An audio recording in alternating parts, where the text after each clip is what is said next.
साथियों नमस्कार।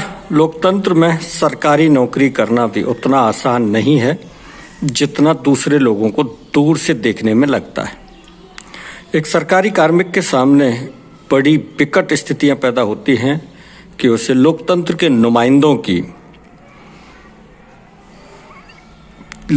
नुमाइंदों के जो आदेश होते हैं वो भी पूरे करने होते हैं और उन्हीं लोकतंत्र के नुमाइंदों के खुद के द्वारा किए गए कारनामों का बचाव भी करना होता है।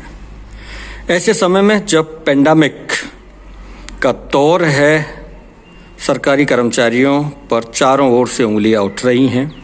अगर वो कहीं कोई कार्रवाई करते हैं तो उनकी मुश्किल है, और अगर वो कोई कार्रवाई बड़े लोगों के यहाँ नहीं करते हैं तो जनता की ओर से उनके ऊपर बहुत सारी उंगलियां उठाई जाती हैं।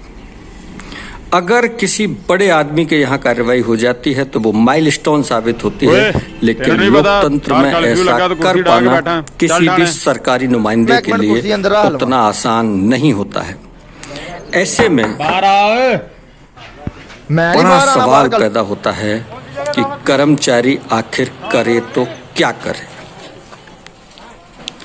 कार्रवाई के नाम पर उसे अपनी उपस्थिति भी दर्ज करानी होती है और अपने हुक्मरानों के बचाव में भी सामने आना पड़ता है। अगरतला का प्रकरण आप सबके सामने था। कार्रवाई अनुचित हो सकती है, तरीका अनुचित हो सकता है, लेकिन अब कार्रवाई करने वाले को उसका परिणाम भुगतना पड़ा है। ऐसे में सरकारी कार्मिकों की नौकरियां उतनी आसान होती नहीं हैं। यही कारण है कि धीरे धीरे करके सरकारी कर्मचारी हटो बच्चों की नीतियों के साथ साथ ही लोकतंत्र के कारिंदों के यहाँ अपनी उपस्थिति दर्ज कराते हुए नजर आते हैं। लोगों की उंगलियां जो उठती हैं वो भी वाजिब हैं, क्योंकि अभी एक प्रकरण सुनने और देखने में आया है कि एक सरकारी कर्मचारी को बंधक बना लिया गया। कर्मचारी भी क्या करे। लोकतंत्र के पहरेदार कहे जाने वाले हमारे जनप्रतिनिधि आदर्श प्रस्तुत करना भूल गए हैं। चुनावों की रैलियों को लेकर के अब कई तरह के सवाल उठ रहे हैं।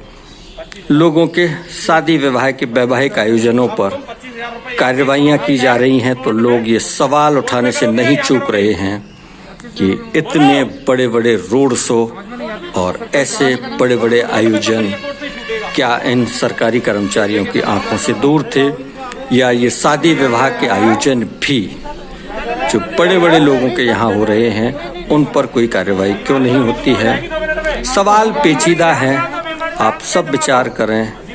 आपका बहुत बहुत धन्यवाद, आभार, नमस्कार। जिंदगी के दौड़ में जो आपको दौड़ कर नहीं हरा सकते वो आपको तोड़ कर हराने की कोशिश करते हैं। ऐसे लोगों पे समय बिल्कुल भी व्यर्थ नहीं करना चाहिए, क्योंकि दुनिया की हर वो चीज उठाई जा सकती है सिवाय गिरी हुई सोच के। ओए तेन नहीं पता बाहर कर्फ्यू लगा तो कुर्सी ढा के बैठा, चल ठाणे। मैं एक मिनट कुर्सी अंदर रख लवां। बाहर आ।